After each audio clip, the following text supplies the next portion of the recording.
Hello दोस्तों, कैसे हो आप। आशा करता हूं कि आप बहुत अच्छे होंगे।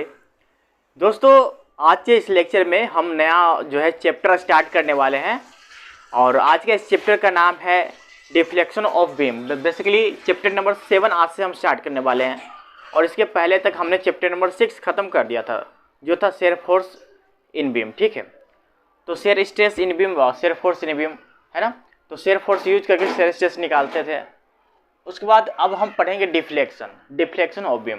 अब यहाँ पे टर्म आता है हमेशा डिफ्लेक्शन, और डिफ्लेक्शन निकालने के डिफरेंट मेथड हैं। वो मेथड को हम पढ़ेंगे और अच्छे से पढ़ेंगे ताकि जो हमारे डाउट्स क्लियर हो जाए, और डाउट्स रखना ही नहीं है। ठीक है, तो बेसिकली हम यहाँ पे चलिए पढ़ते हैं। तो बेसिकली जब ये पढ़ोगे ना तो हमारे सामने दो टर्म अक्सर आएंगे। वो दो टर्म क्या है? Slope and deflection. देखो, ये यहाँ पे एक टर्म आएगा स्लोप एंड डिफ्लेक्शन। अब ये स्लोप और डिफ्लेक्शन क्या है? तो दोस्तों, स्लोप और डिफ्लेक्शन भी यहाँ पे ज़्यादा इंपॉर्टेंट है, क्योंकि इसी पे बेस जितने भी क्वेश्चन आएंगे सब इसी पे बेस आएगा। निकालना होगा मैक्सिमम स्लोप निकालो और मैक्सिमम डिफ्लेक्शन निकालो, तो वो हमें तो पहले सबसे पहले देख लेते हैं स्लोप को। जो है ना, हम थीटा से रिप्रेजेंट करते हैं, थीटा से, और इसकी वैल्यू हमेशा होती है dy/dx। आपने पढ़ा होगा, इसका जो है मैथ में पढ़े होंगे, है ना। उसके बाद अब है डिफ्लेक्शन क्या होता है? डिफ्लेक्शन में अभी अच्छे से बताऊंगा डिफ्लेक्शन मतलब क्या होता है। डिफ्लेक्शन को y से रिप्रेजेंट करते हैं, ठीक है। तो बेसिकली इसकी जो वैल्यू होती है वो हम फॉर्मूला वाइज निकालते हैं, तो ठीक है। तो बेसिकली इसे समझने के लिए ना हम एक बीम कंसिडर करते हैं। तो मान लेते हैं एक बीम हमने कंसिडर किया, यहाँ मैं मिटा देता हूँ, ठीक है। तो अज्यूम करते हैं कि हमने एक बीम कंसिडर किया, यहाँ पे एक बीम कंसिडर किया हुआ है, ठीक है।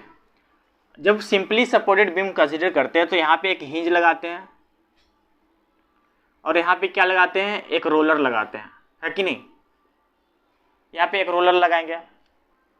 अब रोलर लगाएंगे तो ये यहाँ पे इस बीम पे ना एक लोड आएगा इस पे, ये यहाँ पे लोड आएगा। मतलब कि ये पॉइंट ए है, ये पॉइंट बी है, ये पॉइंट सी है, ठीक है।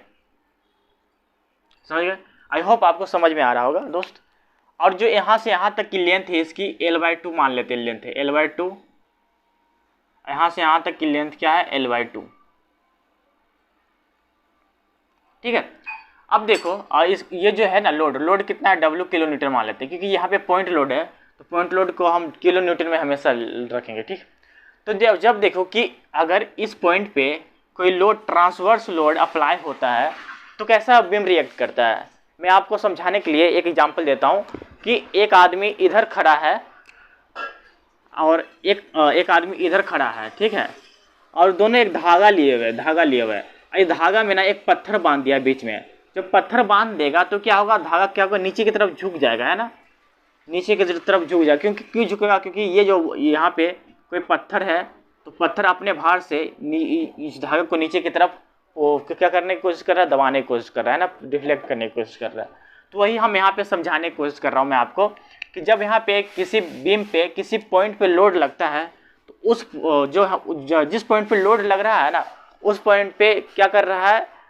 डिफ्लेक्ट करने की कोशिश कर रहा है। इस तरह से डिफ्लेक्ट करने की कोशिश कर रहा है, मोड़ने की कोशिश कर रहा है, इस तरह से।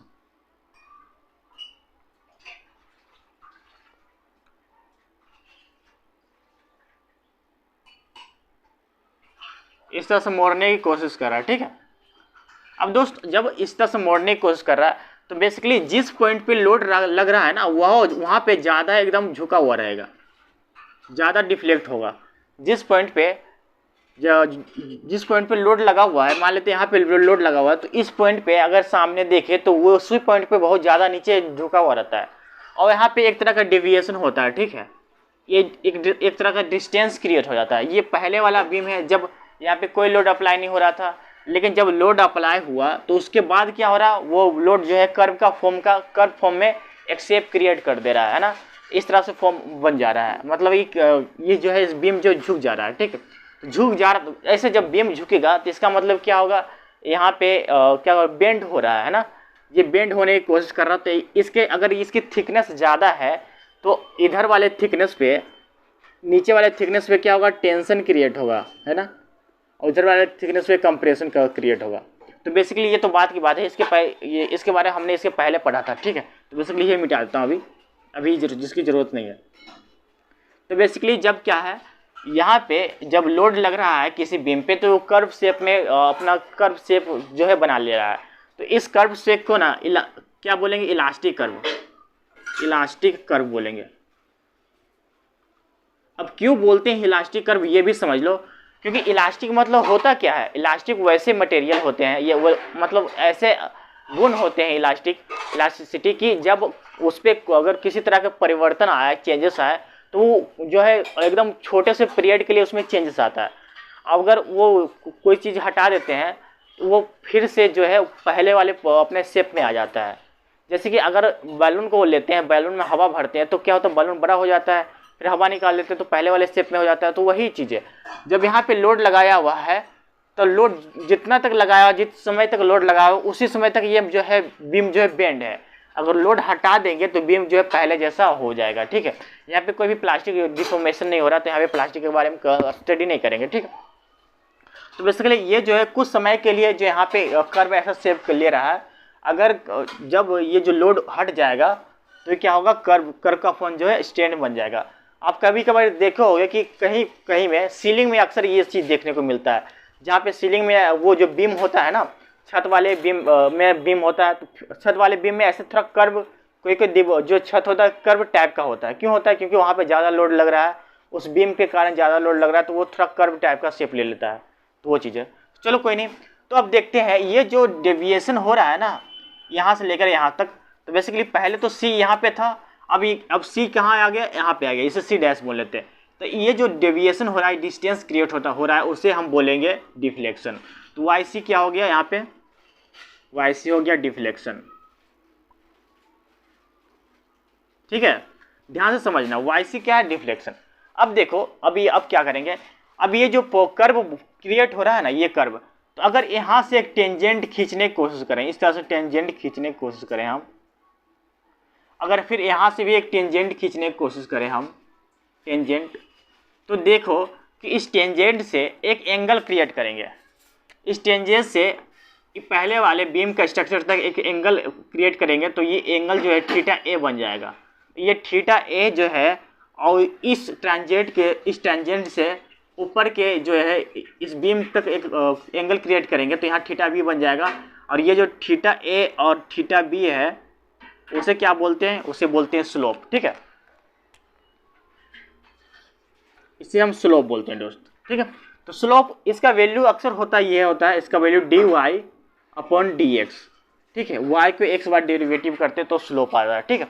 तो यही चीज़ें हमें इसमें पढ़ना है इस चैप्टर में, और इस चीज़ से इसमें थोड़ा कुछ फॉर्मूला है, कैलकुलेशन है, और इससे ज़्यादा कुछ नहीं है। अगर ध्यान से समझोगे तो ये चीज़ें आ जाएंगी। अगर आप मेरे साथ पढ़ रहे हो तो मैं आपको अच्छे से समझाने की कोशिश करूँगा, छोटी छोटी चीज़ें आराम से समझाने की कोशिश करूँगा, क्योंकि ये थोड़ा कम्प्लेक्स भी है, ध्यान से समझना पड़ता है। इसके फॉर्मूले को वगैरह देख लेते हैं। तो अब चलते हैं कि मेथड, इसमें जो है अक्सर इसमें क्वेश्चन में, इस तरह के क्वेश्चन में ना अक्सर क्वेश्चन में दिया रहेगा कि फाइंड मैक्सिमम स्लोप और maximum deflection, maximum slope and maximum deflection, ठीक है।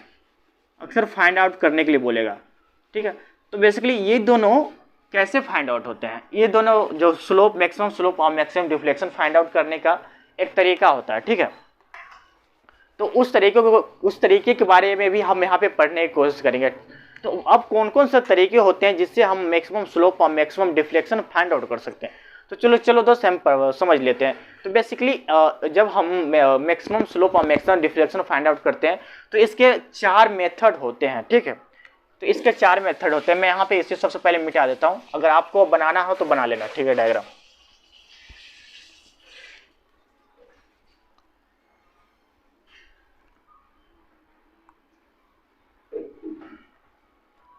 तो इसके जो है बेसिकली 4 मेथड होते हैं। There are 4 method to find slope and deflection.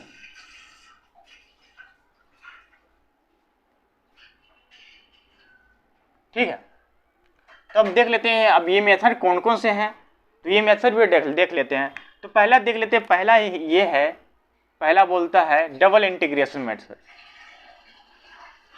Double integration method,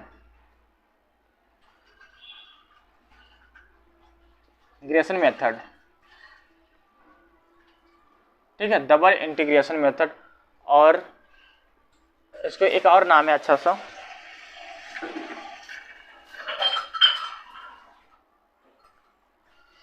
मैकालियस method.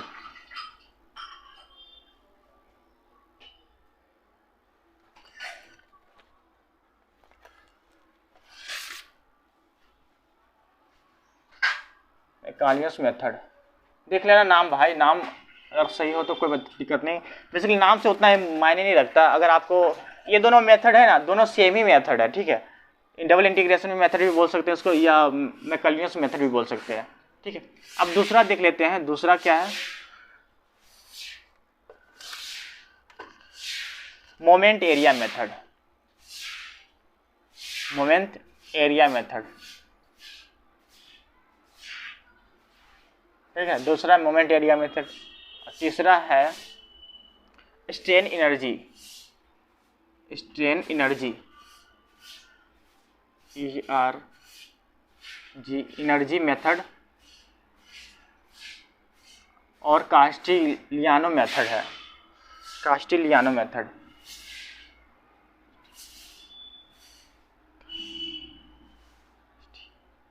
Castigliano method,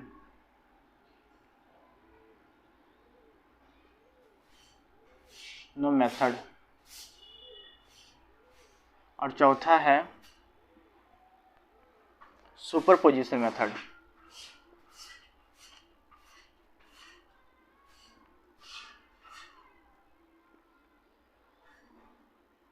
देखो दोस्त, यहाँ पे 4 तरह की मेथड है जिससे हम मैक्सिमम स्लोप और मैक्सिमम डिफ्लेक्शन फाइंड आउट कर सकते हैं।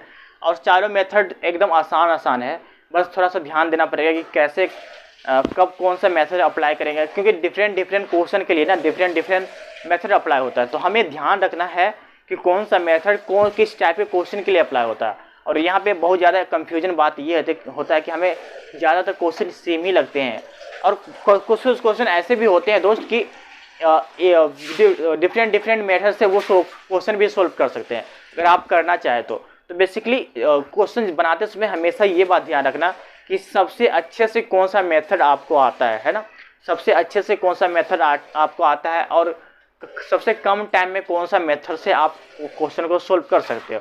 तो बेसिकली इस जो है इस चैप्टर से ना कम से कम 1 नंबर का क्वेश्चन आता ही, 1 नंबर से 2 नंबर का क्वेश्चन आता है, क्योंकि पूरे 100 में जो है 7 से 8 नंबर का क्वेश्चन आता है। तो इस चैप्टर में कम से कम 2 नंबर का क्वेश्चन आता है, और 2 नंबर का क्वेश्चन बहुत ज़्यादा मायने रखता है, ठीक है।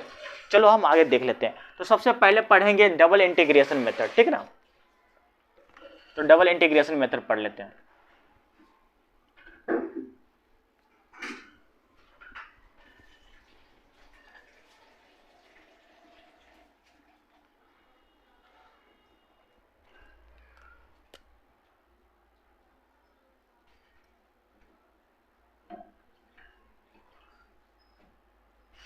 Double integration method.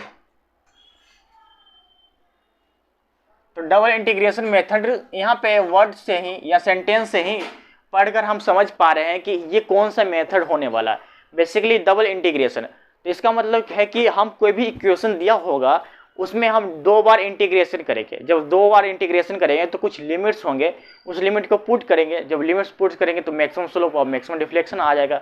यही है, और इससे ज़्यादा कुछ है नहीं। बस देखना है कि कैसे हम फॉर्मूले पे इंटीग्रेशन और लिमिट पुट करते हैं जी, ठीक है।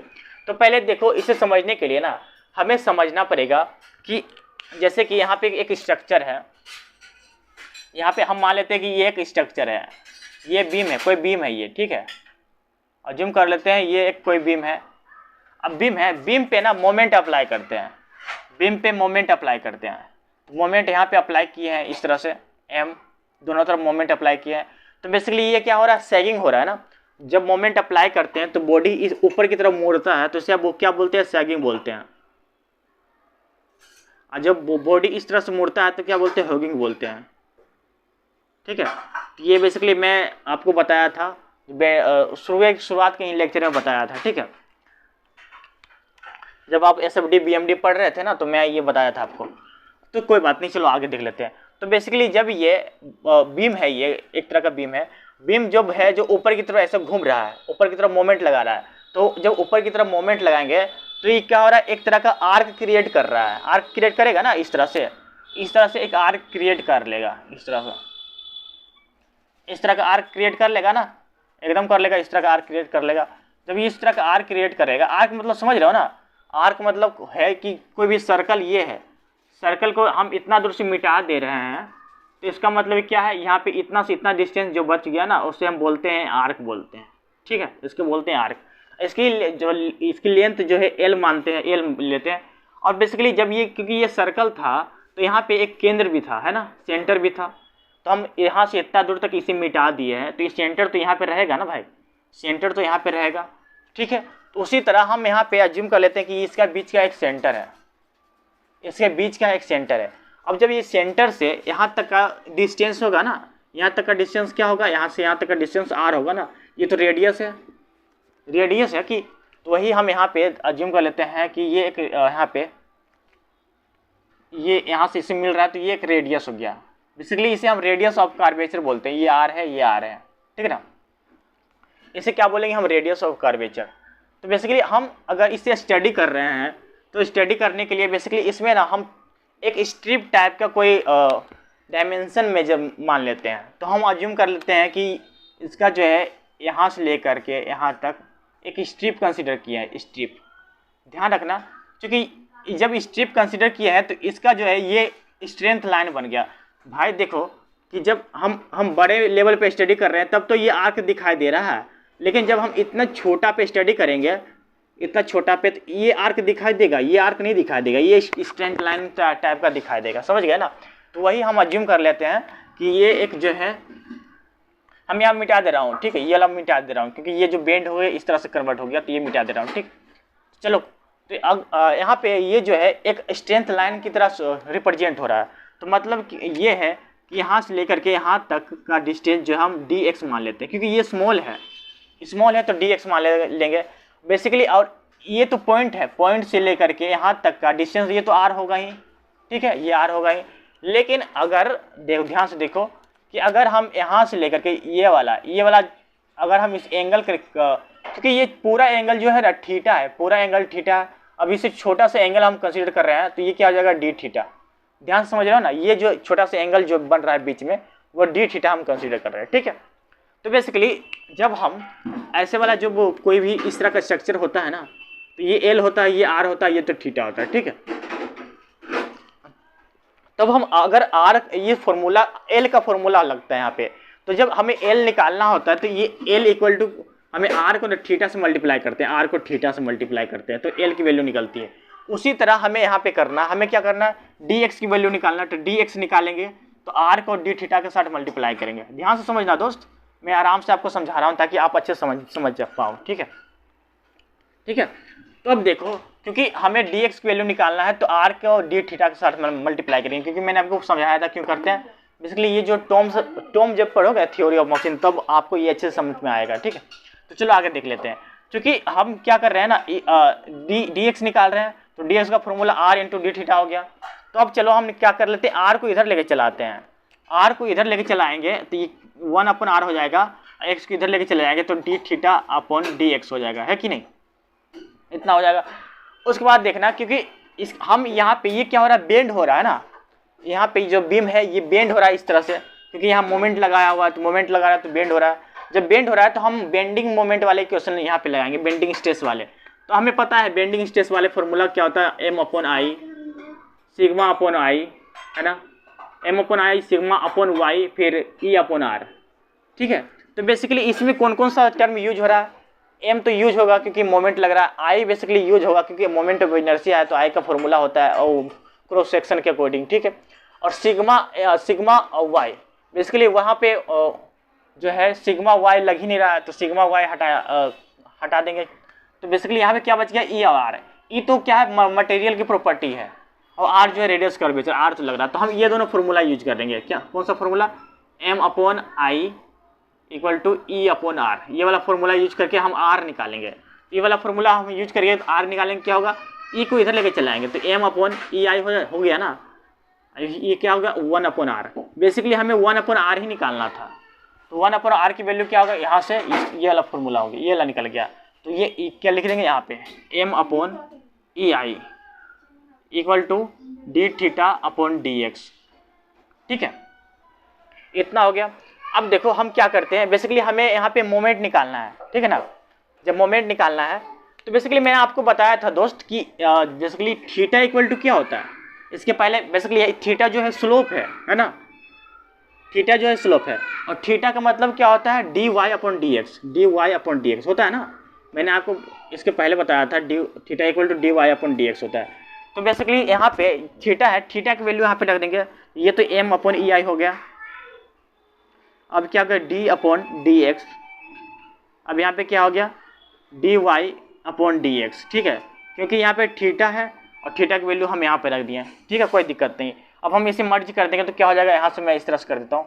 बेसिकली मैं इधर मिटा देता हूँ क्योंकि ये हमारा काम हो गया। क्योंकि आप जो है पेज को ना एक ऐसे लाइन खींच लो, लाइन के साइड में ये सारी चीज़ें यहाँ पे लिख दो कि कैसे कैसे हमने ये वैल्यू कहाँ से उठाया, ये वैल्यू कहाँ से उठाया, है ना।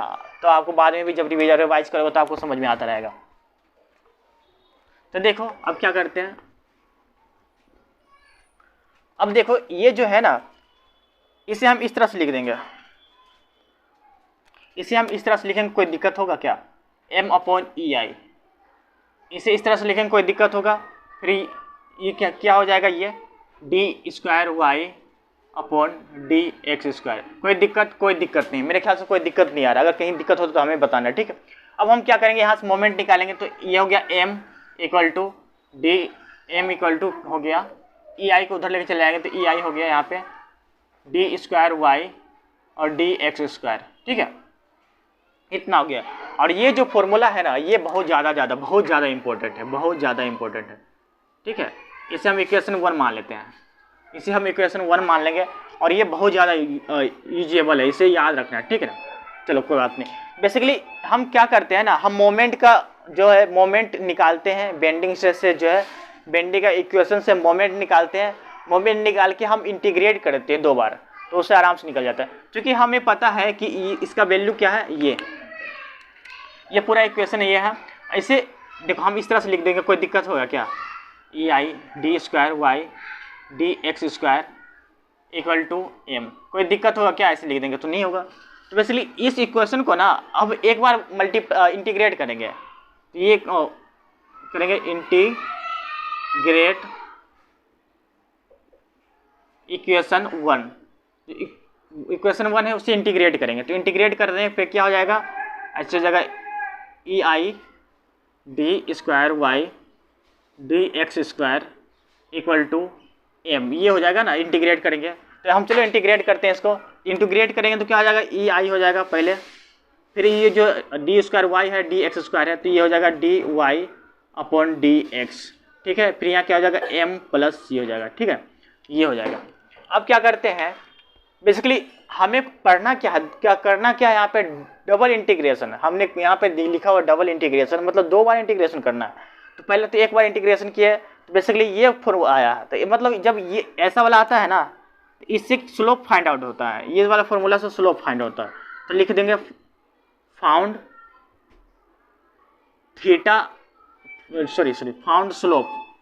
स्लोप थीटा = क्या था, dy/dx। ठीक है, इस वाले इक्वेशन से हम क्या फाइंड आउट करेंगे, ये वाला, मतलब कि स्लोप फाइंड आउट करेंगे। ठीक है, अब आगे कर लेते हैं हम। चलो हम यहाँ पे ये से मिला देता हूँ। ठीक है, अब क्या करेंगे, इससे 2 बार इंटीग्रेट करेंगे। एक बार इंटीग्रेट हो गया, एक बार और इंटीग्रेट करेंगे। तो हम इसे इंटीग्रेट करेंगे तो ये क्या था, ei du/dx है ना, = इंटीग्रेट 1 + c। क्योंकि हमें इसे एक बार इंटीग्रेट कर चुके हैं, तो हम दोबारा इसे इंटीग्रेट करेंगे, ठीक है। तो मतलब यहाँ पे हम लिख देंगे डबल इंटीग्रेशन कर रहे हैं, यहाँ पे डबल इंटीग्रेशन कर रहे हैं। तो पहले इस इक्वेशन को हम 2 बार इंटीग्रेशन कर रहे हैं, तो एक बार इंटीग्रेशन किया तो इतना आया, फिर एक बार इंटीग्रेशन किया तो इतना आ गया, ठीक है। तो कोई नहीं, चलो देख लेते हैं। तो बेसिकली इसके इंटीग्रेट करेंगे तो क्या आएगा, E I Y equal to M plus C1 x plus C2, ठीक है। ये वाला फॉर्मूला आएगा और इस फॉर्मूले से हमें डिफ्लेक्शन फाइंड आउट होगा, ठीक है। ये वाले फॉर्मूला से हमें डिफ्लेक्शन फाइंड आउट होगा। ये जो है C1 C2 है, C1 C2 है जो कांस्टेंट है, ठीक है, आर कांस्टेंट। बेसिकली हम क्या करते हैं, C1 और C2 की वैल्यू निकालते हैं, उसके बाद इसमें पुट करके हम मैक्सिमम स्लोप और मैक्सिमम डिफ्लेक्शन फाइंड आउट करते हैं। तो बेसिकली इससे फाइंड क्या होता है, फाउंड क्या है, डिफ्लेक्शन, फाउंड डिफ्लेक्शन y, ठीक है, y, ठीक है। ये अब देखो दोस्त, बेसिकली हमें ये पता है ये कौन सा है, मोमेंट है, मोमेंट, ठीक है। तो बेसिकली जब आपको मोमेंट से शेयर फोर्स निकालना हो तो आप कैसे निकालते हो, इसके पहले मैंने SFD BMD आपको पढ़ाया था, तो उसमें 2 फॉर्मूले पढ़ाए थे कि मोमेंट से शेयर फोर्स कैसे निकालते हैं और शेयर फोर्स से लोड कैसे निकालते हैं। तो बेसिकली अगर ये क्वेश्चन दिया हुआ हो, बेसिकली ये मिटा देता हूँ, बेसिकली ये तो इम्पोर्टेंट है, तो ये आप नोट कर लो, ठीक है। मैं यहाँ पे हट जाता हूँ। तो बेसिकली आप ये नोट कर लो, नोट करके अच्छे से रख लो ताकि आप जो रिवाइज करोगे तो आपको दिक्कत नहीं होगी। तो मैं यहाँ पे मिटा देता हूँ सभी को।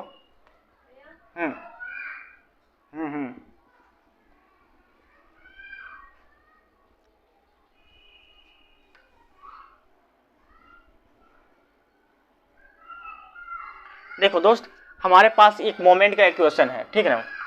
मोमेंट का इक्वेशन क्या है, E I D square Y D X square, ये वाला इक्वेशन है इक्वल टू एम। हमारे पास मोमेंट का इक्वेशन है।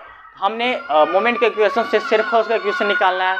तो हमने पढ़ा था मोमेंट का इक्वेशन कि ई क्या होता है, D M upon D X equal to S होता है ना, सिर्फ फोर्स निकाल के फॉर्मूला। अब एम के जगह ई वाले फॉर्मूला रख देंगे तो क्या हो जाएगा, डी अपॉन डी एक्स, ठीक है।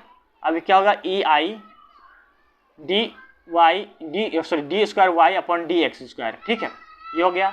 अब यहाँ पे करेंगे तो ये एक्स हो जाएगा, ठीक है। इसका मतलब क्या होगा, ई आई डी पर power cube Y upon D X cube equal to S. तो ये जो है क्या है, शेयर फोर्स निकालने का फॉर्मूला हो गया, इससे शेयर फोर्स निकलता है। तो बेसिकली इससे ना 1 नंबर का क्वेश्चन आता है, एक्सी में पूछा जाता है। अगर आप गेट की तैयारी कर रहे हैं ना, तो एक्सी में एक बार पूछ दिया गया था, इस बस लोड निकालने के लिए पूछ दिया गया था शेयर फोर्स से। तो अब शेयर फोर्स से लोड कैसे निकलेगा वो भी देखेंगे, क्योंकि हमें पता है, इसे मैं घेरा कर देता हूँ, ये फॉर्मूला इंपॉर्टेंट है।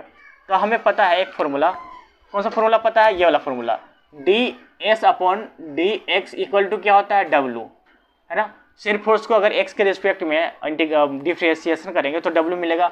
अब एस की वैल्यू क्या है, ये है, तो क्या है, डी अपॉन डी एक्स, यहाँ क्या हो गया, डी पे पावर सॉरी यहाँ क्या हो गया, E I D cube Y upon D X cube हो गया ना, यही है ना, हाँ। फिर इक्वल टू डब्लू हो गया, ठीक है। तो इसका मतलब क्या है, क्या हो गया, ये इक्वेशन क्या बन गया, डी पे power 4 Y upon D X पे पावर 4 इक्वल टू डब्लू। ये जो है लोड का फॉर्मूला बन गया, ठीक है, आराम से। ये क्वेश्चन आसान है, अगर आप ध्यान दोगे तो ये आराम से बन जाएगा। ये भी इम्पोर्टेंट है बहुत ज़्यादा, ये भी इम्पोर्टेंट है बहुत ज़्यादा, ये भी इम्पोर्टेंट है बहुत ज़्यादा, ठीक है। तो दोस्तों इसके बाद हम एक अच्छा सा क्वेश्चन कर लेते हैं। क्वेश्चन करके हम समझ पाएंगे कि मैक्सिमम स्लोप और मैक्सिमम डिफ्लेक्शन कैसे फाइंड आउट करते हैं। आई होप दोस्तों आप इतना समझ गए होंगे कि कैसे हमने ये जो फॉर्मूला ड्राइव किया है और कैसे हम जो है आगे बढ़ते हैं। और इसके अलावा हम कुछ चीज़ें और सीखेंगे जो हमारे लिए बहुत ज़्यादा ज़रूरी है, कि जब हम सिंपली सपोर्टेड बीम और कैंटिलीवर बीम के बारे में पढ़ते हैं तो हमें किस तरह से वहाँ पे डिफ्लेक्शन फाइंड आउट करना पड़ता है। तो जैसे देखो कि अगर हम सिंपली सपोर्टेड बीम के बारे में पढ़ रहे हैं तो मतलब कि यहाँ पे क्या है, यहाँ पे हिंज लगा हुआ है, यहाँ पे रोलर लगा हुआ है। तो इसका मतलब क्या है, ये पॉइंट ए है, ये पॉइंट बी है, और यहाँ पे क्या है, लोड लगा हुआ है डब्लू। तो इसका मतलब क्या है कि जो ये जो यहाँ पे पॉइंट ए पॉइंट बी पे जो है डिफ्लेक्शन 0 होगा, पॉइंट ए पे डिफ्लेक्शन 0 और पॉइंट बी पे भी डिफ्लेक्शन 0। डिफ्लेक्शन मैक्सिमम कहाँ होता है? डिफ्लेक्शन मैक्सिमम यहाँ पे होता है, ठीक है, क्योंकि यहाँ पे इस तरह से कर्व क्रिएट हो रहा है ना, तो डिफ्लेक्शन मैक्सिमम यहाँ पे होता है, मतलब सी पॉइंट पे। तो यहाँ पे इसका मतलब क्या है, वाई मैक्सिमम मतलब deflection maximum at C point, at C point, है ना। लेकिन अगर हम यही कैंटिलीवर बीम में पढ़ें, कैंटिलीवर बीम में पढ़ें, तो कैंटिलीवर तो मान लेते कि ये कैंटिलीवर बीम है, ठीक है, यहाँ पे फिक्स है, ये एंड फिक्स है और ये एंड ए है और ये एंड बी है, समझ गया ना।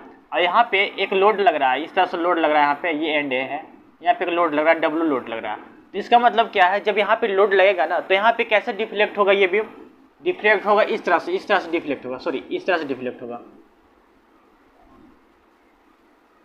डिफ्लेक्ट इस तरह से होगा ना, इस तरह से डिफ्लेक्ट होगा। जब इस तरह से डिफ्लेक्ट होगा तो बेसिकली इस पॉइंट पे क्या होगा, इस पॉइंट पे डिफ्लेक्शन भी 0 होगा, मतलब यहाँ पे पॉइंट बी पे डिफ्लेक्शन भी 0 होगा और पॉइंट बी पे स्लोप भी 0 होगा, ठीक है। ये मैं आपको समझाने की कोशिश कर रहा था।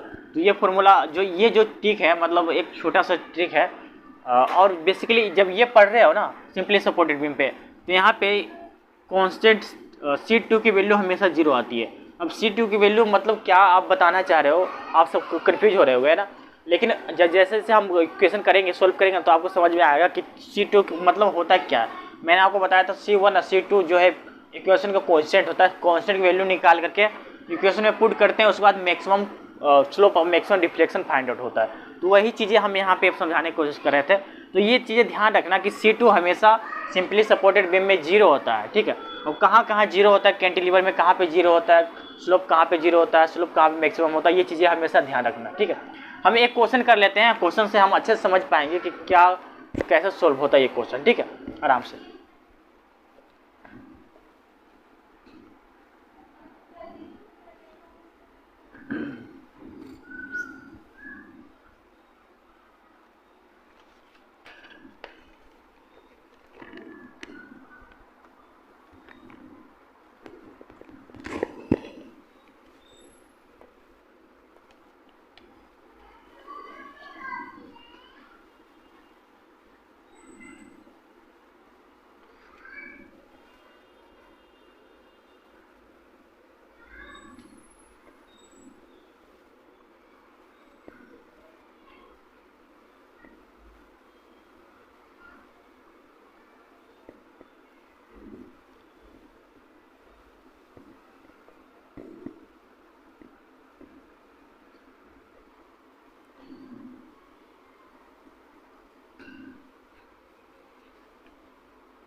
दोस्तों आज जो है हमारे जो है एक मित्र हैं, उनका जो है विवाह है, शादी है। और वो जो मुझे बुला रहा था कि यार मेरे साथ ही में आ जाओ, मेरे साथ ही में आ जाओ। बेसिकली वो मेरा बेस्ट फ्रेंड है और हम दोनों काफ़ी दिनों से मतलब काफ़ी दिनों से बचपन से ही साथ रह रहे हैं। और जो है हम लोग साथ में पढ़े हैं, साथ में खेले कूदे, हर जगह साथ में जाना। मुझे कहीं भी जाना होता था तो मैं उसे बुला लिया करता था, वो एकदम चलता था मेरे साथ। या वो मुझे बुलाता था तो मुझे भी जाना पड़ता था, क्योंकि हम दोनों आपस में हमेशा साथ जाते थे, साथ रहते थे, साथ खेलना कूदना, साथ क्रिकेट खेलना, साथ क्लास बंक करना, साथ में मूवी थिएटर जाना। एक बार तो हम लोग चुपके से क्लास छोड़ करके मूवी थिएटर के लिए चले गए थे। तो बेसिकली उधर से जब हम लोग आए थे तो हमारे पॉकेट में जो टिकट रह गया था, तो टिकट देख करके सारे लोग समझ गए थे कि ये दोनों जो है मूवी थिएटर से आ रहा है। तो काफ़ी पिटाई लगी थी दोनों की। तो हम दोनों जब पूरा जो है साथ में जो हम लोग बिताए, बस कॉलेज में आते टाइम थोड़ा दोनों बिछड़ गए थे। बेसिकली वो जो है को आर्ट्स के लिए चला गया था पढ़ने के लिए, क्योंकि वो थोड़ा जो है ना बैकग्राउंड से, मतलब हम दोनों जो उतना अच्छे बैकग्राउंड से नहीं थे, लेकिन मेरे पापा थोड़ा पढ़े लिखे हैं तो मुझे लेकर शहर में चले आए, क्योंकि मैं पढ़ने में थोड़ा अच्छा था। तो मुझे शहर में लेके चले आए। तो और शहर जब सिटी में आए, दिल्ली में आए, तो मुझे पता चला कि यहाँ बीटेक नाम का भी कोई कोर्स होता है जो हम लोग पढ़ सकते हैं, क्योंकि ये सारी चीज़ें हमारी कल्पनाओं में थी कि वो बीटेक जो है काफ़ी जो पैसे वाले लोग करते हैं।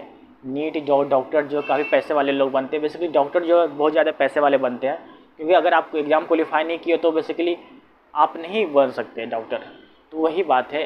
तो हमें भी ऐसा भी लग रहा था कि इंजीनियर भी बनना बहुत बड़ी बात है, क्योंकि इंजीनियर को मतलब सिंपल परिवार के लड़के नहीं बन सकते, और कलेक्टर भी कोई सिंपल परिवार के लड़के नहीं बन सकते। आज का टाइम जो है मोबाइल चला आया, जिसके कारण से हमें पता चल रहा है कि हाँ भाई ये चीज़ें भी हो रही है, वो चीज़ें भी हो रही है, वो चीज़ें भी हो रही है। लेकिन जब मैं क्लास 10-12 में था उस समय मोबाइल उतना प्रचलन नहीं था सबके पास, मतलब अच्छे लोगों के पास था मोबाइल। हम उतना मिडिल क्लास फैमिली से भी थोड़ा लोअर फैमिली है, तो हमारे पास मोबाइल भी नहीं था। बस कीपैड वाला मोबाइल था, तो कीपैड में बस बात होती थी और मैसेज वगैरह जाता था, तो उसी से काम चलता था। उसमें हमें पता नहीं होता था कि इस तरह की चीज़ें भी होती है। और हमारे जो है हम किसी से पूछ भी नहीं सकते थे कि हम कहाँ जाएं, कैसे करें, नहीं करें, क्योंकि लोग भी तो देखते हैं भाई कि अगर इसे कोई एडवाइस दो तो किस लेवल का एडवाइस दो। अगर मैं एडवाइस दूंगा तो ये जो मेरे एडवाइस को फॉलो कर पाएगा कि नहीं कर पाएगा। अगर कोई आदमी मुँह में बता दे कि भाई तुम डॉक्टर बन जाओ, तो डॉक्टर के लिए तो हमारे पास होना चाहिए ना पैसे। अगर हम कोई गवर्नमेंट एग्जाम निकाले तभी तो हम बन सकते हैं, अगर नहीं निकल पाए तो मैं भूल जाओ, नहीं बन पाएगा कोई, मतलब MBBS डॉक्टर। कोई भी इधर उधर के डॉक्टर बन जाए लेकिन MBBS डॉक्टर नहीं बन पाएगा। तो वही बात है कि हमें बुला रहा था कि आओ भाई थोड़ा अच्छा लगेगा, जब तुम साथ रहोगे तो फिर अच्छा लगेगा। बट ये पॉसिबल नहीं हो पाया, क्योंकि हमारे कुछ रीजन्स हैं और जिसके कारण मैं जा नहीं पाया।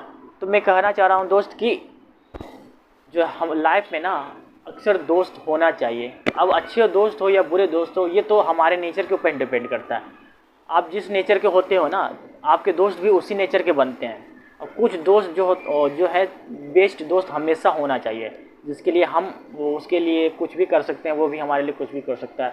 अगर हम कुछ भी प्लान बनाए हैं, हम कुछ भी स्ट्रैटेजी बनाए, तो वो हमें बोला कि हाँ चल भाई चल चल। अगर हमारा मन भी नहीं कर रहा तो वो हमें ज़बरदस्ती लेकर चलेगा, चल भाई कुछ करते हैं, कुछ नया सीखते हैं, कुछ बोलते हैं, ये करते हैं, वो करते हैं। थोड़ा हंसी मजाक भी होता रहेगा। अगर आप बैक वेंचर्स हो तो आपको जो है बैक वेंचर्स वाले ही दोस्त बनेंगे, क्योंकि आपके जो इन्वायरमेंट होता है ना, हमेशा उसी इन्वायरमेंट के लोग हमेशा अक्सर मिलते हैं। अगर आप जो पढ़ने वाले लड़के हो तो आपके दोस्त जो है पढ़ने वाले लड़के ही बनेंगे। अगर आप मस्ती वाले लड़के हो तो आपके दोस्त भी मस्ती वाले लड़के बनेंगे।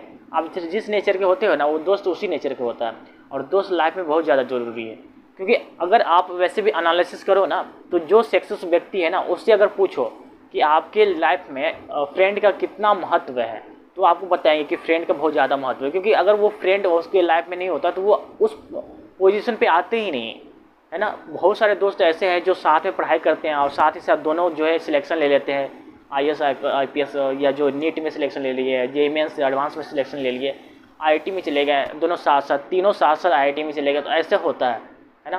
तो दोस्त हमेशा मोटिवेट करते हैं। आपका जो भविष्य है ना, आपका दोस्त ही डिसाइड करेगा कि आपका भविष्य किस डायरेक्शन में जाए। मैं आपको एग्जांपल देता हूँ कि मेरा जो है मेरी एक दीदी है, मौसरी दीदी, तो उनका एक बेटा है ना। तो वो जो है अभी 12th में है। जब मैं 12th पास कर रहा था तो वो मेरे ख्याल से 10th में था या 9th में था। तो मेरे जीजा जी मुझसे बोले कि आप जो है आप इतने अच्छे नंबर ले आए हैं, 12th में चले गए हैं, कहीं अच्छा कर रहे हो, कम से कम इसको तो कुछ बता दो, ये तो कुछ कर लेगा। तो मैंने उनको बताया कि देखो थोड़ा पढ़ने वाला लड़का है तो आप जेई में कोचिंग करवाओ, या तो आप नीट के लिए कोचिंग करवाओ, या कोई अच्छा जगह भेजो। तो वो बोले कि हाँ ठीक है यही करेंगे, क्योंकि अभी जो है इंजीनियरिंग डॉक्टर का जो थोड़ा ज़्यादा ही क्रेज है। तो गांव में बेसिकली इंजीनियर डॉक्टर बनते हो तो कुछ ज़्यादा ही थोड़ा इज्जत बढ़ जाती है। तो वो बोले थे कि ठीक है मैं करवा दूंगा, यही करवाऊंगा, ठीक है, क्योंकि सारे लोग यही करवा रहे हैं तो अच्छा लगेगा मुझे भी। लेकिन जब मैं 1 साल के बाद गया और मैं उससे पूछ रहा हूँ कि भाई क्या कर रहे हैं, कौन से स्ट्रीम लिए हो, कौन सा सब्जेक्ट लेकर पढ़ाई कर रहे हो, तो बोला मैं कॉमर्स ले लिया हूँ। मैं पूछा कॉमर्स क्यों लियो भाई मैंने तो बोला था डॉक्टर या इंजीनियर बनने के लिए, तो तुम कॉमर्स ले लिए। तो बोल रहा है कि मेरे सारे दोस्त कॉमर्स में एडमिशन ले लिया था, तो मैं अकेला क्या करता, मैं भी कॉमर्स में एडमिशन ले लिया। तो बेसिकली दोस्त मैं कहना ये चाह रहा हूँ कि अगर जो आपकी जो फ्यूचर है ना, आपके दोस्त के ऊपर भी डिसाइड करता है। आपके दोस्त जिस तरफ जाते हैं हम भी सोचते हैं कि उसी तरफ चल जाए, हम अकेला क्यों रहें। तो वही बात है, अगर आपके दोस्त अच्छे हो गए तो आपकी लाइफ में जो है आप एकदम अच्छी होगी, है ना, हमेशा आगे बढ़ते रहेगी। लेकिन अगर आपके दोस्त जो है आप गलत नेचर के बन गए, आपके दोस्त मतलब अलग अलग तरह के नशा वगैरह करते, तो आप भी उसी प्रवृत्ति में ढल जाओगे, ऑटोमेटिक है। आप नहीं भी चाहोगे फिर भी वहाँ पे चले जाओगे, उस रास्ते में चले जाओगे, ठीक है। तो बेसिकली मैं एक शायरी कहना चाहूँगा इसी पे, तो कितनी हसीन क्यों ना हो ये ज़िंदगी, तो कितनी हसीन क्यों ना हो ये ज़िंदगी, लेकिन खुशमिजाज दोस्तों के बगैर अच्छी नहीं लगती। तो ठीक है दोस्तों, हम पढ़ लेते हैं, आगे की चीज़ें पढ़ लेते हैं। जो हमारे पास एक क्वेश्चन है और ये क्वेश्चन को हम अच्छे से कंप्लीट कर लेते हैं, ठीक है। तो यहाँ पे दिया गया है find the maximum slope and deflection. यहाँ है find the maximum slope and deflection of the beam shown in figure, assume flexion rigidity EI।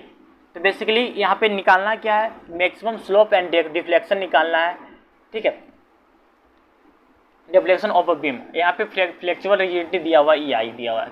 तो बेसिकली हम इसे कैसे निकालेंगे, क्योंकि एक ये कैंटिलीवर बीम है ना, ये कैंटिलीवर बीम है और कैंटिलीवर बीम पे एक लोड लगा हुआ है, कैंटिलीवर बीम पे एक लोड लगा हुआ है, टोटल लेंथ कितना है L है। तो अगर हम इसका मोमेंट निकालेंगे, क्योंकि हमें पता है इक्वेशन क्या होता है, एक इक्वेशन हमें पता है, कौन सा इक्वेशन, ये वाला EI d² dx² equal to m, ये वाला हमें पता है। तो हम इस इक्वेशन में ना मोमेंट का जो है वैल्यू निकालेंगे, मोमेंट का वैल्यू निकाल के डबल टू टाइम इंटीग्रेट कर देंगे तो आ जाएगा आंसर। तो चलो हम देख लेते हैं। तो ये क्या है कि एक यहाँ पे क्या निकालेंगे, मोमेंट निकालेंगे कैंटिलीवर बीम पे।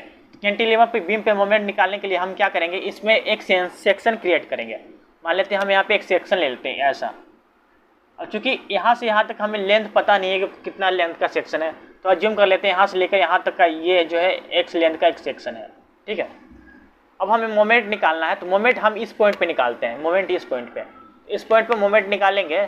तो बेसिकली मोमेंट क्या होगा, हम इधर से निकाल रहे हैं, तो बेसिकली ये जो है डाउनवर्ड की तरफ जा रहा है, डाउनवर्ड की तरफ जा रहा है, तो क्या आ रहा है, होगिंग हो रहा है ना, और होगिंग होगा तो माइनस होगा, तो माइनस होगा -WX, ये हो जाएगा, ये क्या होगा, मोमेंट, ये हो गया मोमेंट, ठीक है। अब मोमेंट का जो वैल्यू यहाँ पे रख देंगे। तो बेसिकली मैं इधर से स्टार्ट करते जाता हूँ ताकि हमारे लिए जो अच्छा होगा। तो EI equal to d² dx², ठीक है, ये हो गया इक्वल टू m, है ना। अब m की वैल्यू यहाँ पे रखेंगे, चलो रख देते हैं EI d² dx² equal to -WX, ठीक है, इतना रख दिए।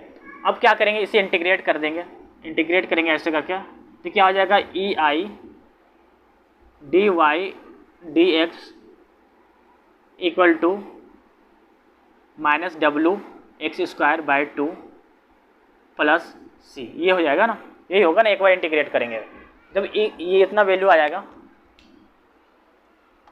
हाँ, जब ये वैल्यू आ जाएगा ना, तो इसे हम दोबारा इंटीग्रेट करेंगे, दोबारा 2 टाइम इंटीग्रेट करेंगे। तो 2 टाइम बेसिकली 2 टाइम इंटीग्रेट करेंगे तो ये क्या आ जाएगा, यहाँ पहले ऐसे में कर देता हूँ यार, ये इस तरह से हो जाएगा EI फिर theta equal to -WX² 2 plus C। क्योंकि D Y upon D X क्या होता है, थीटा होता है ना, तो ये ऐसा हो गया, ठीक है, ये हो गया। तो बेसिकली हम इसको ना 2 टाइम इंटीग्रेट करेंगे, एक बार और इंटीग्रेट करेंगे। तो चलो इंटीग्रेट कर लेते हैं।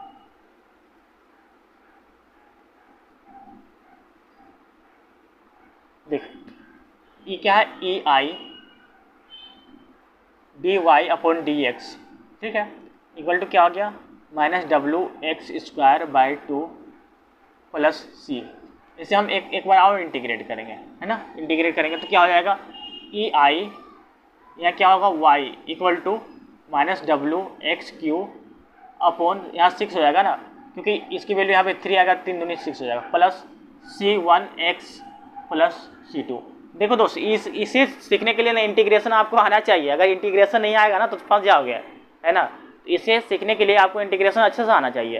अगर इंटीग्रेशन नहीं आ रहा तो दोस्त एक बार सीख लो कि कैसे इंटीग्रेशन होता है। मैं यहाँ पे सिखा नहीं सकता, आप कोई वीडियो देख लो, कोई वीडियो देखकर आराम से सीख लो कि मैं यहाँ पे 6 कैसे लिख रहा हूँ, 2 कैसे लिख रहा हूँ, वो भी देख लो, ठीक है। क्योंकि अगर x को इंटीग्रेट करते हैं ना तो बेसिकली इसका फॉर्मूला आता है ये एक्स स्क्वायर प्लस 2, ठीक है ना। तो यहाँ पे x को इंटीग्रेट कर रहा हूँ, या ये x है ना, x को इंटीग्रेट कर रहा है तो एक्स स्क्वायर बाई 2 हो गया। वही चीज़ें है यहाँ पे। अगर x माइनस 1 को यहाँ पे करेंगे तो बेसिकली ये क्या होता है, x minus 1 plus 1 upon minus 1 plus 1 ये हो जाता है। तो बेसिकली इसका क्या हो जाएगा, x का x ही आ जाएगा ना। तो बेसिकली यही चीज़ें यहाँ पे समझाने की कोशिश कर रहा था। इंटीग्रेशन सीख लो, इंटीग्रेशन सीखोगे तभी ये समझ में आएगा। तो चलो ये देखो, ये क्या आ रहा है, ये आ रहा है ना, इसका मतलब ये वैल्यू ये हो गया, ठीक है। अब हम क्या करेंगे, लिमिट लगाएंगे, लिमिट लगाएंगे, लिमिट अट एंड पे लिमिट लगाएंगे। अट एंड पे क्या हो रहा है कि यहाँ से इस एंड पे क्या हो रहा है, and equal to x equal to 0 हो रहा है ना, x इक्वल टू 0, और यहाँ पे D Y upon D X क्या हो रहा है, D Y upon D X ई वे क्या, सॉरी एक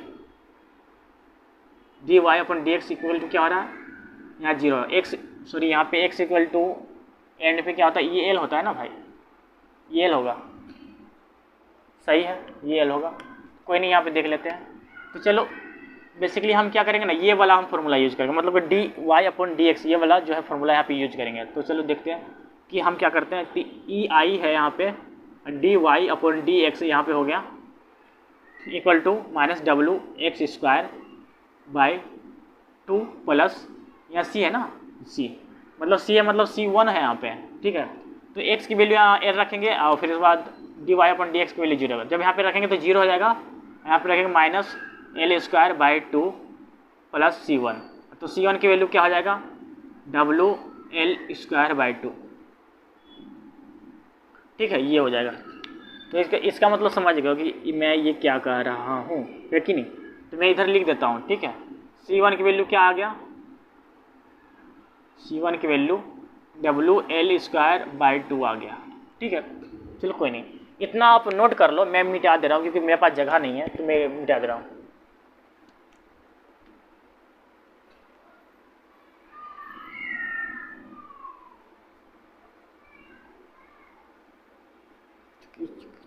चलो यहाँ पे मैं मिटा दे रहा हूँ, ठीक।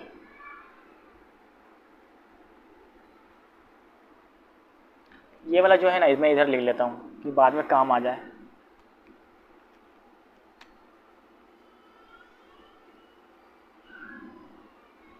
एक्स क्यू बाई 6 ये रफ में इधर लिख रहा हूँ, ठीक है, plus C1 x plus C2, ठीक है। मैं इधर मिटा दे रहा हूँ इसका। बेसिकली पहले हमने क्या निकाला, पहले तो C की वैल्यू निकाल लिया, C1 की वैल्यू निकाल लिया। अब निकालेंगे C2 की वैल्यू। तो अट एंड पे क्या था, अट एंड पे x इक्वल टू क्या था, अट एंड पे l था ना, एंड पे x इक्वल टू l है, फिर y इक्वल टू क्या हो गया, 0 हो गया। तो जब हम इस वाले फॉर्मूले में रखेंगे, क्योंकि यहाँ पे y है, तो ये वाला जो है सेकेंड वाले फॉर्मूला यूज करेंगे, E I Y equal to minus W X cube by 6 plus C1 की वैल्यू क्या है, यहाँ पे ये C1 है ना, तो ये C1 की वैल्यू यहाँ पे रखेंगे, ठीक है, डब्लू एल स्क्वायर बाई 2, और फिर क्या x की वैल्यू क्या है, x की वैल्यू l रख देंगे यहाँ पे। फिर क्या हो जाएगा, प्लस C2। तो यहाँ पे C2 की वैल्यू निकालना है, तो कैसे निकलेगा, क्योंकि यहाँ पे पहले तो एक की वैल्यू एल रख देना है ना। पहले तो यहाँ पे एक्स ही रख देता हूँ भाई, कोई दिक्कत ले हम लोग। यहाँ एक्स है, एक्स की वैल्यू एल रख देना है, वाई की वैल्यू जीरो रख देना। तो वाई की वैल्यू जीरो रखेंगे तो जीरो हो जाएगा। फिर एक्स की वैल्यू एल रखेंगे तो क्या होगा, डब्ल्यू एल क्यू हो जाएगा बाई 6। ठीक है, यहाँ पे रखेंगे एल की वैल्यू, एक्स की वैल्यू रखेंगे तो डब्ल्यू एल क्यू हो जाएगा यहाँ पे बाई 2 हो जाएगा। ठीक है ना, प्लस यहाँ पे C2 हो जाएगा। ठीक है, कोई दिक्कत नहीं, आप खुद भी कैलकुलेट कर सकते हो यार, आपसे कैलकुलेशन अच्छा सा। ठीक है, तो यहाँ पे अगर कैलकुलेट करेंगे तो कितना आ जाएगा, 6 2 2 3 जा मतलब 6 ही आएगा, है ना। वहाँ W L Q plus 2 3 W L Q, है ना, प्लस C2 आ जाएगा। अब इसे कैलकुलेट करेंगे तो कितना आ जाएगा, W L Q by 6 plus C2। तो C2 की वैल्यू क्या हो जा रहा है, minus W L Q by 6 आ जा रहा है। इतना C2 की वैल्यू आ जा रहा है। जब इतना C2 की वैल्यू आ गया, C2 की वैल्यू वही है ना भाई, कुछ गड़बड़ तो नहीं ना।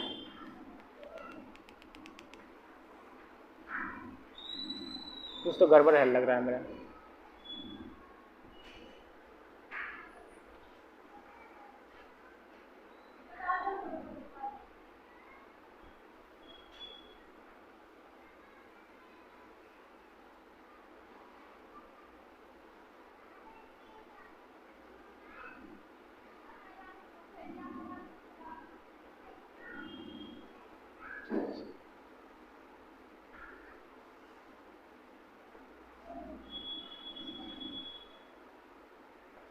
सॉरी, यहाँ 2 बचेगा ना। अरे यार मैं भी दिक्कत, यहाँ पे 2 बचेगा। 2 हो गया, यहाँ पे भी 2 हो गया, तो 2 3 कितना हो गया, 3। ये हो जाएगा ना।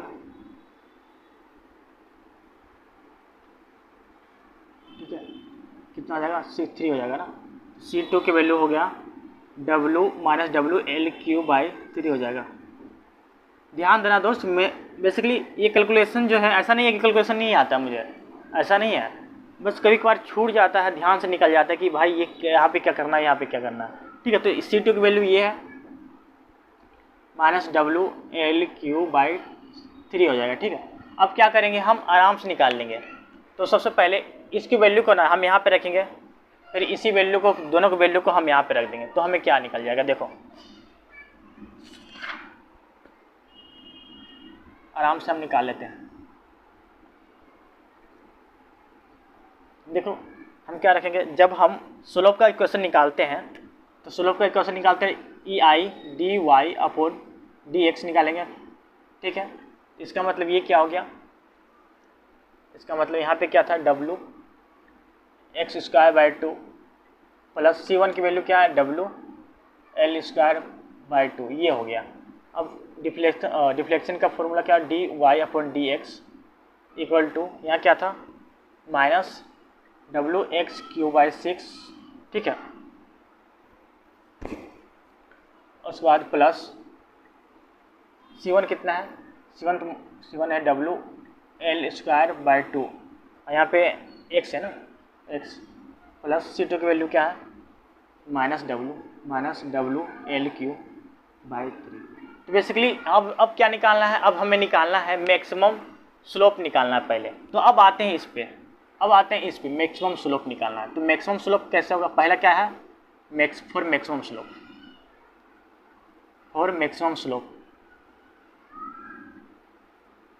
ठीक है, अब मैक्सिमम स्लोप के लिए x इक्वल टू 0 रखेंगे, मैक्सिमम स्लोप के लिए। तो जब x इक्वल टू 0 रखते हैं तो मैक्सिमम स्लोप कौन सा फॉर्मूला यूज होगा, क्योंकि ये वाला फॉर्मूला होगा मैक्सिमम स्लोप के लिए। ये क्या है, मैक्सिमम डिफ्लेक्शन के लिए यूज होगा। तो मैक्सिमम स्लोप के लिए ये फॉर्मूला यूज होगा। चलो हम लिख लेते हैं।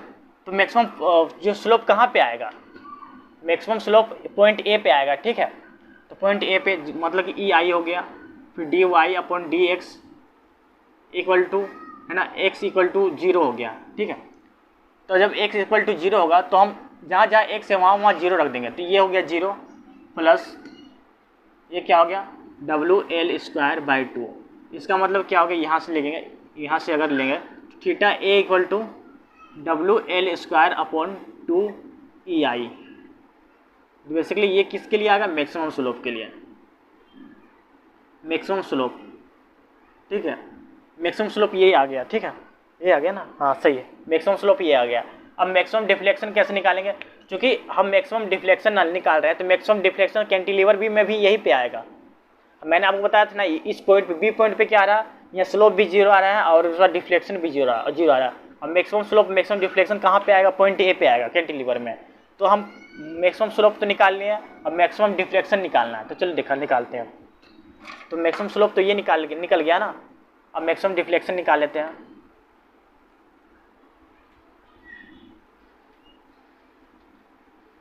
चलिए मैक्सिमम अगर डिफ्लेक्शन निकालेंगे तो क्या होगा, क्योंकि ये फॉर्मूला पे हम निकालेंगे, तो फॉर मैक्सिमम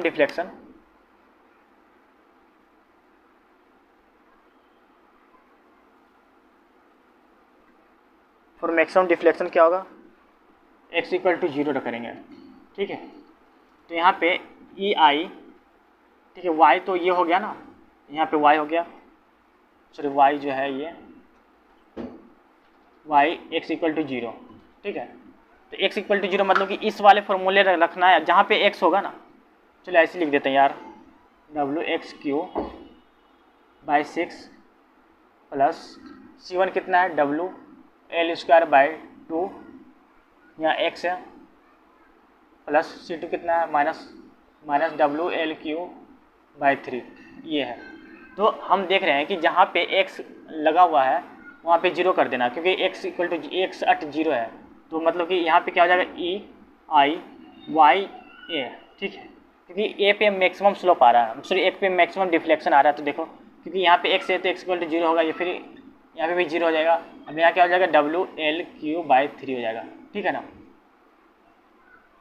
तो देखो क्या होगा, ये हो जाएगा YA equal to minus WL³/3EI, ठीक है, 3I। तो इसका ये जो फॉर्मूला आ गया, ये आ गया, ये क्या है, मैक्सिमम डिफ्लेक्शन, ठीक है दोस्त, ये हो गया मैक्सिमम डिफ्लेक्शन। तो आई होप दोस्तों आपको समझ में आया होगा कि कैसे किया। थोड़ा ये प्रोसेस थोड़ा कन्फ्यूजन सा है, अगर आप एक बार दो बार करोगे ना, एक बार दो बार खुद से बनाकर देखना, अगर आप एक बार दो बार बनाओगे ना तो आराम से ये बन जाएगा, कहीं भी डाउट्स नहीं आएगा, ठीक है। तो बेसिकली जब आप पहली बार कोई चीज़ पढ़ते हो तो आपके लिए नया होता है और समझ में नहीं आता कि कैसे किया और कैसे नहीं किया। बेसिकली ये फॉर्मूला आसान है, बस इसमें लिमिट देखना है कि कहाँ पे लिमिट कौन सा लगाए, कहाँ पे लिमिट कैसे लगाए।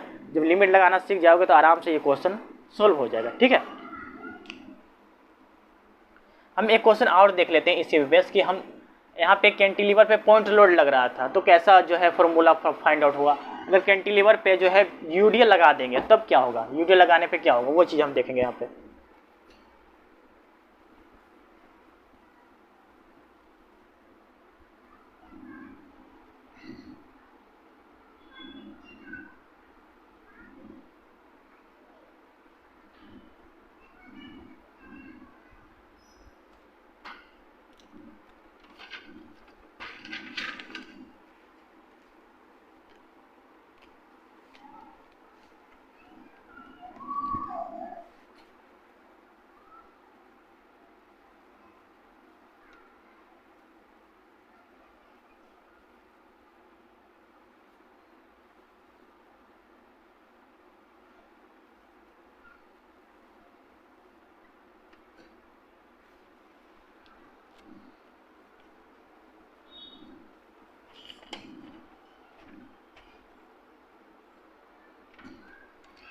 तो दोस्तों जैसे हमने इसके पहले वाले क्वेश्चन जैसे सॉल्व किया था ना, वो उसी तरह एकदम सेम उसी तरह 2 कॉपी है।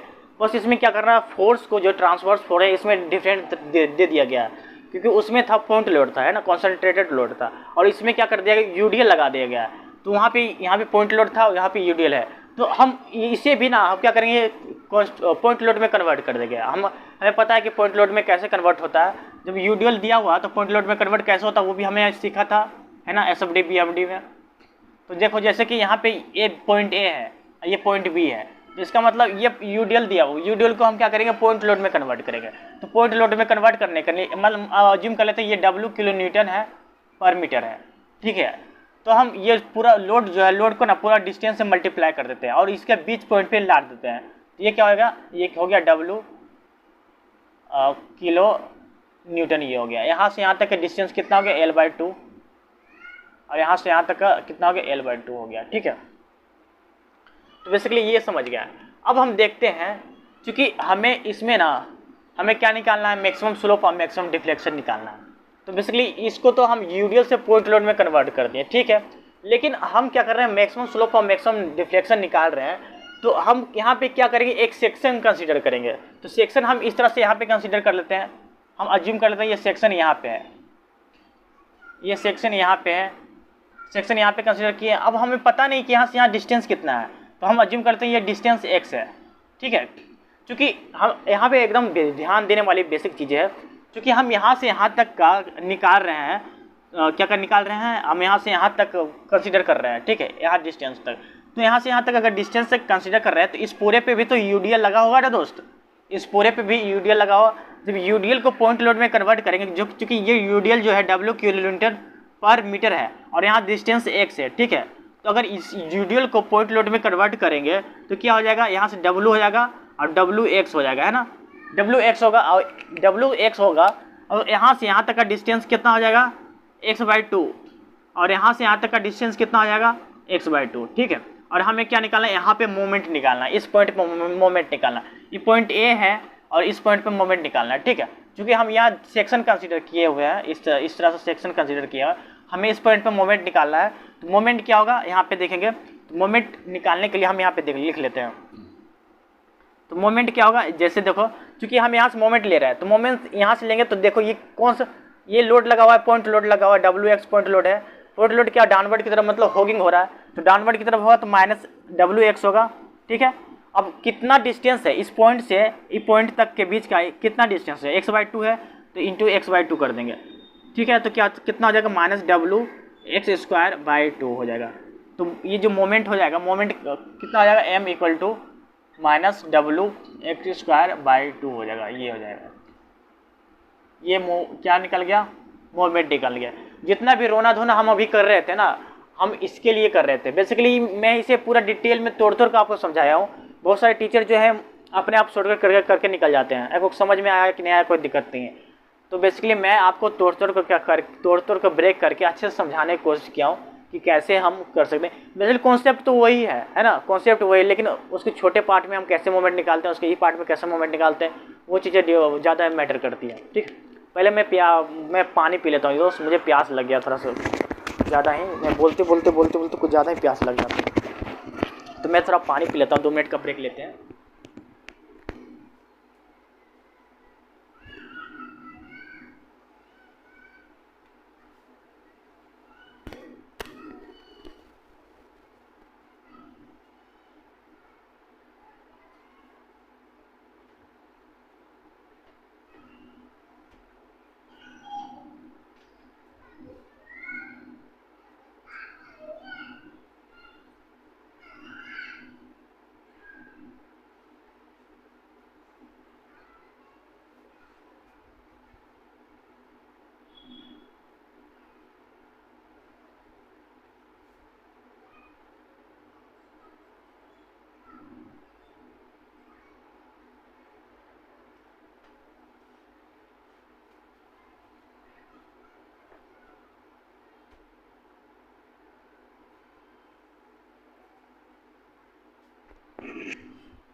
तो देखो हमने क्या निकाला, मोमेंट जो है, मोमेंट की वैल्यू निकाल लिया।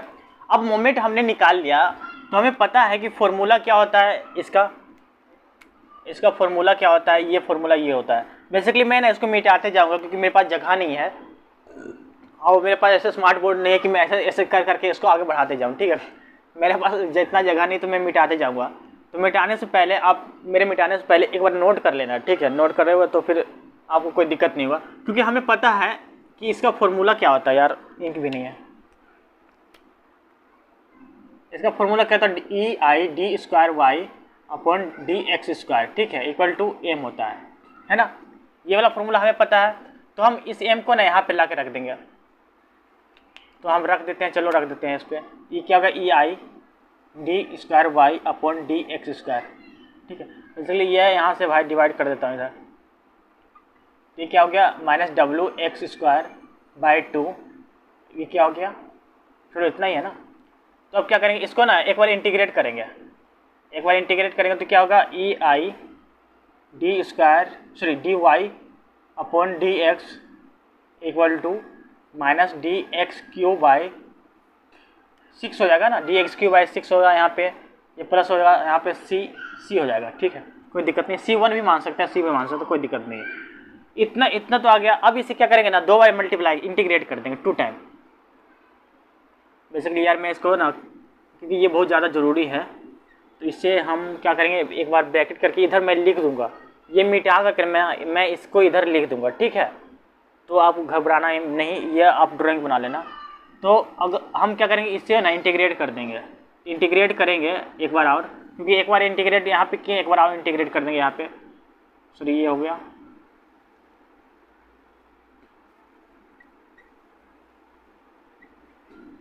Minus W X cube by 6 हो गया प्लस C1 है यहाँ पे। एक बार इंटीग्रेट करेंगे तो कितना आ जाएगा, E I Y equal to minus W X, क्योंकि यहाँ पे एक से तो एक बढ़ जाएगा, एक्स पावर 4 हो जाएगा यहाँ पे 24 प्लस C1 हो यहाँ पे है, एक से प्लस C2 हो है, ठीक है, ये हो गया। तो ये भी फॉर्मूला हमें इम्पोर्टेंट है, इस फॉर्मूले को ना हम यहाँ पे लिख देंगे, ठीक है। बेसिकली मैं इधर मिटा देता हूँ दोस्त, मिटा करके मैं लिख देता हूँ।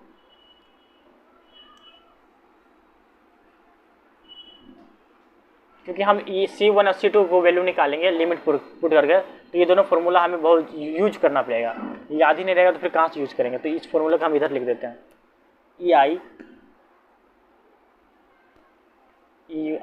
Y dash equal to minus X cube by 6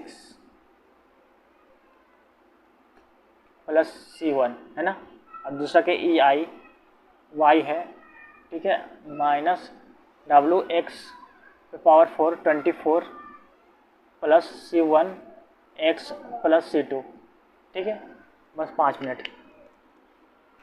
तो अब देखो हम क्या करते हैं, हम चलो देख लेते हैं, क्योंकि हमें इसका जो है कांस्टेंट निकालना है, कांस्टेंट की वैल्यू निकालना है।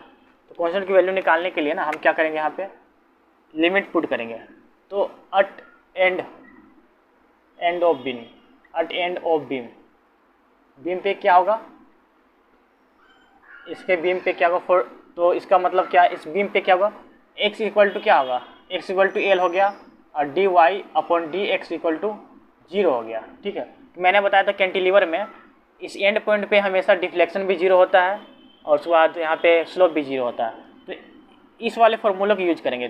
फार्मूला क्या है, ई आई वाई, मतलब वाई डैश का मतलब क्या होता है, D Y upon D X, ठीक है, इक्वल टू क्या हो गया, minus W X cube by 6 plus C1, ठीक है। तो बेसिकली जहाँ जहाँ एक्स है वहाँ एल रखेंगे, जहाँ जहाँ डी वाई अपन एक्स वहाँ 0 रखेंगे, तो मतलब ये 0 हो जाएगा, ये क्या हो जाएगा, minus W L Q by 6 plus C1 हो गया। C1 की वैल्यू क्या आ जाएगा, डब्ल्यू एल क्यू बाई 6 आ जाएगा 6, ठीक है, ये आ गया C1 की वैल्यू।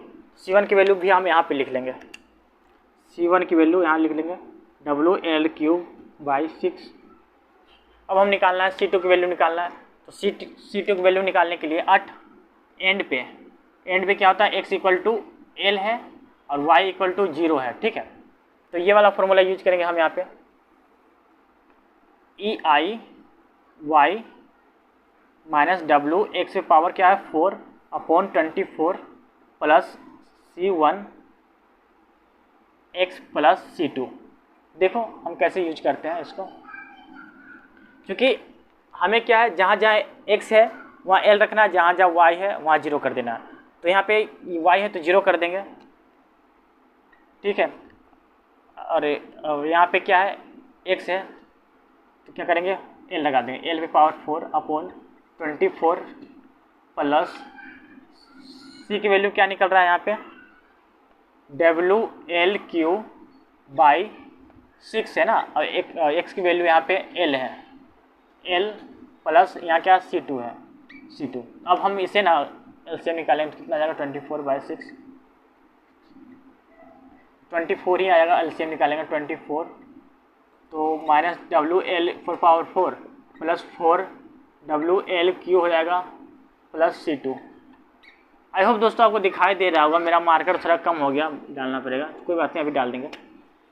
अब इसे कैलकुलेट करेंगे तो कितना हो जाएगा 3WL⁴, सॉरी 4 होगा ना L, अरे यार L⁴ ही हो जाएगा। क्यों हो जाएगा? क्योंकि ये L भी मिल जा रहा है ना इसमें, तो L⁴ हो जाएगा अपॉन 24 हो गया प्लस C2। अब इसे काट देंगे तो कितना हो जाएगा WL⁴ अपॉन 8 प्लस C2। ठीक है, इतना आ गया।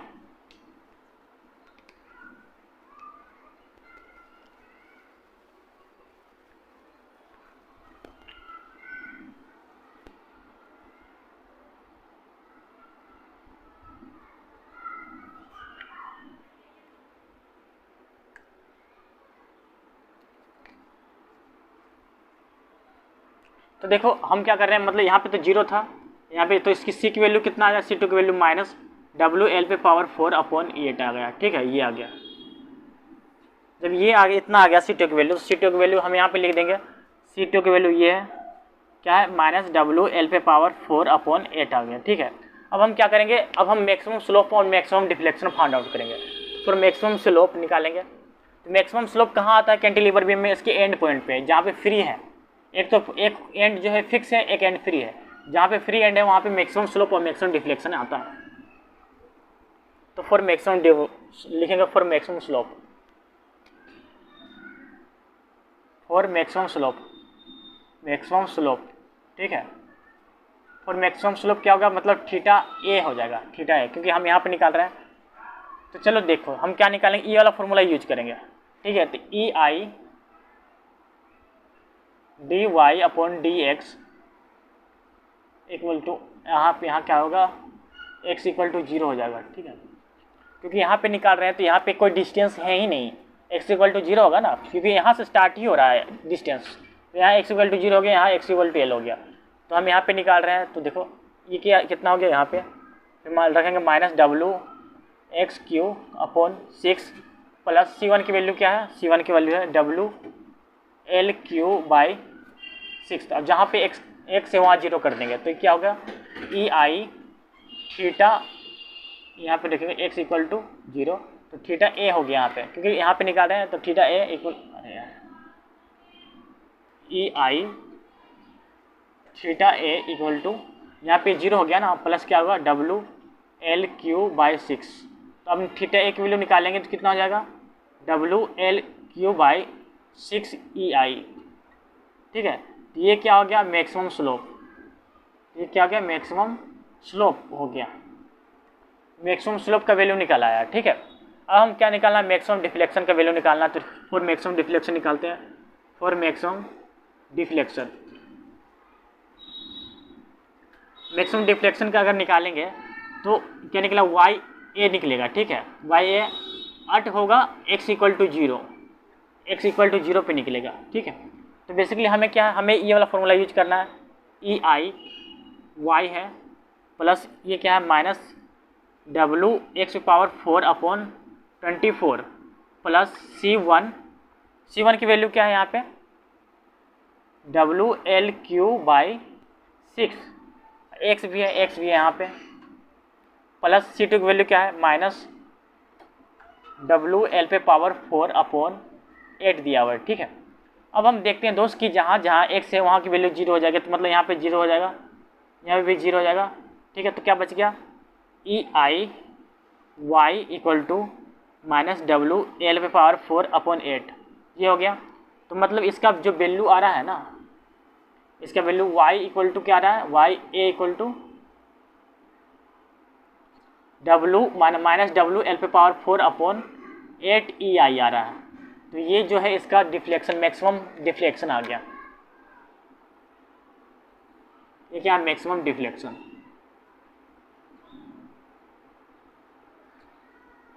ठीक है, तो ये इसका जो है क्वेश्चन सॉल्व करने का तरीका है। क्वेश्चन सॉल्व करने में देख रहे होंगे कि कितना थोड़ा लंबा है, मतलब लंबा नहीं है, आपको बस पता होना चाहिए कि कहाँ पे कैसे रखना है। बस एक बार पता कर लेंगे, सीख जाएंगे तो आराम से फाइंड आउट कर सकते, कोई दिक्कत नहीं यार। ऐसे ऐसे क्वेश्चन आपके सामने हमेशा आते रहेंगे और अगर आप इस क्वेश्चन से घबरा जाओगे तो फिर ज़िंदगी में क्या ही करोगे भाई, है ना। तो ऐसा क्वेश्चन से घबराना नहीं है, ठीक है। क्वेश्चन हो या कुछ और हो, ज़िंदगी में हमेशा डिफ़िकल्ट चीज़ आएगी। आप जितना जितना बड़ा टारगेट बनाए हो ना, उतना डिफ़िकल्टी आपके सामने आएगा। आप एक डिफ़िकल्टी को क्लियर करोगे, फिर दूसरा डिफ़िकल्टी आएगी। आप गेम खेलते हो ना, तो गेम में पहला टास्क क्या होता है, पहला टास्क में एकदम आसान सा एकदम होता है ना। तो आसान सा में एक बार में ऐसे ही क्लियर कर लोगे, फिर उससे डिफ़िकल्टी इंक्रीज़ कर दी जाती है, फिर वो उसकी भी डिफ़िकल्टी इंक्रीज़ कर दी जाती है, फिर उसकी भी डिफ़िकल्टी इंक्रीज होते होते एक बार ऐसा आ जाता है कि आपसे सोल्व होगा ही नहीं, ठीक है। क्योंकि वो ऐसा डिफ़िकल्टी क्रिएट कर दिया जाता है। अगर हम फिर भी लगातार करते रहे, हम एक रास्ता फाइंड आउट करें, वहाँ से नहीं क्लियर हो पाया, दूसरा रास्ता फाइंड आउट करेंगे, वहाँ से क्लियर नहीं हो पाएगा, तीसरा रास्ता फाइंड आउट करेंगे, वहाँ से नहीं, कहीं ना कहीं एक तो रास्ता आएगा ही जहाँ से हम वो डिफ़िकल्टी को क्लियर करेंगे। अगर हमें वहाँ भी नहीं पता चल रहा है तो हमें बड़े कुछ किसी से पूछेंगे कि यहाँ पे मुझसे नहीं हो रहा, थोड़ा हेल्प कर दोगे, तो कोई बंदा हेल्प करेगा तो हम आराम से निकाल लेंगे। तो कहीं ना कहीं कितना भी मुश्किल कोई टास्क हो, कितना भी मुश्किल कोई समस्या हो, उसका हल ज़रूर होता है। कितना भी कोई भी प्रॉब्लम क्यों ना, सबका तोड़ होता ही है। बस हमें ढूंढना होता है कि इसका तोड़, इसका हल कैसे निकलेगा, क्योंकि हर चीज़ का हल होता है तो हमें आसानी से नहीं मिलता। हमें बस रास्ता फाइंड आउट करना होता है, हमें उस नज़र से देखना होता है जिस नज़र से वो चीज़ें सोल्व हो सकती है, ठीक है। तो बेसिकली ये क्वेश्चन जो है हम यहीं पे छोड़ते हैं। अगर कहीं डाउट है तो हमें पूछो, मैसेज करो, है ना। अगर मैसेज करोगे तभी तो पता चलेगा भाई कहाँ डाउट है, कहाँ, और फिर तभी तो पता चलेगा कि हाँ भाई यार तुम पढ़ रहे हो। बेसिकली अभी मैं जो है लाइव क्लास नहीं ले पा रहा हूँ, क्योंकि हमारे पास सब्सक्राइबर जो नहीं है उतना, और व्यू भी उतना नहीं है, तो लाइव क्लास नहीं ले पा रहा हूँ। अगर फ्यूचर में मेरा जो है चैनल जो है मोनेटाइज होगा, तो उस समय से लाइव लेक्चर ही लेना शुरू करूँगा, क्योंकि लाइव लेक्चर में पढ़ाने का कुछ अलग ही मज़ा है यार। बहुत सारे दोस्तों आ रहते हैं, बातें होती है, कुछ अलग बातें होती है, पढ़ाई से रिलेटेड बातें होती है, तरह तरह की बातें भी होती रहती है ना, आप समझ ही रहोगे।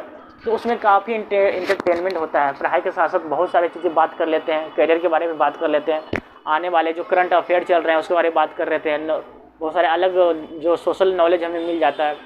तो लाइव पढ़ाने से, पढ़ने से बहुत फ़ायदे हैं, है ना। हमें पता भी नहीं चलता कि हम इतना टाइम पढ़ लिए हैं और पढ़ा दिया, हमें पता भी नहीं चलता कि कितना टाइम पढ़ा लिए। तो दोस्तों आज के जो है लेक्चर जो हम यहीं पे ख़त्म करना चाहेंगे। तब तक के लिए खुश रहे, स्वस्थ रहे। जय हिंद, जय भारत। जय भारत।